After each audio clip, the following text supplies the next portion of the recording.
Imagine you and I are carrying a box together. I may say to you, move the box to the left, and I may apply pressure to the right-hand side of the box to move it to the left. And you would probably understand both of these actions as a suggestion to move the box to the left.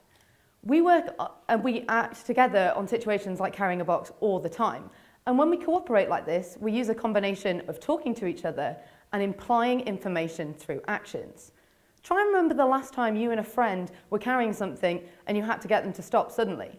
Did you say, "Oh, please, would you mind stopping? I'm about to drop this." Or did you quickly say, "Stop," and apply pressure to the item to stop it?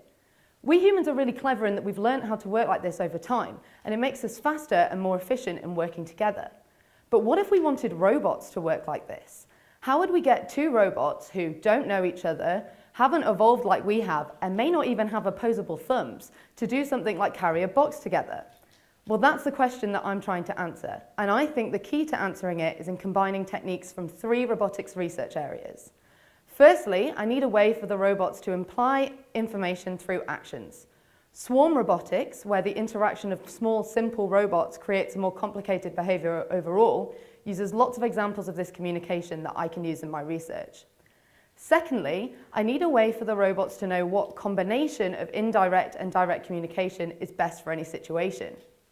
We do this intuitively, but robots don't have intuition, so how do we mimic this in practice?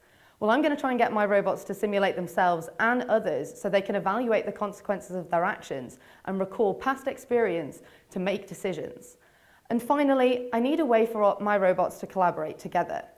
In the case of us carrying a box, who is the leader in that situation? Is it me because I own the box, or does it change depending on who has most information at any time? The research area that looks at assigning the role of leader to different robots at different times will also play a vital part in my work. Now, some of you may be thinking, isn't getting 2 robots to carry a box a pretty small problem or even irrelevant? Well, actually, getting robots to communicate in a completely new way will be faster and more effective than what they currently do, and it can also be adaptive.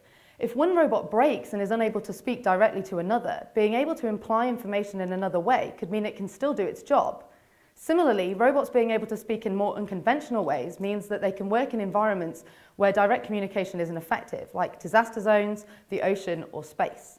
By creating a new way of robotic communication, my research could have real impact in robot-to-robot cooperation in a wide range of environments, from the bottom of the sea to the depths of space.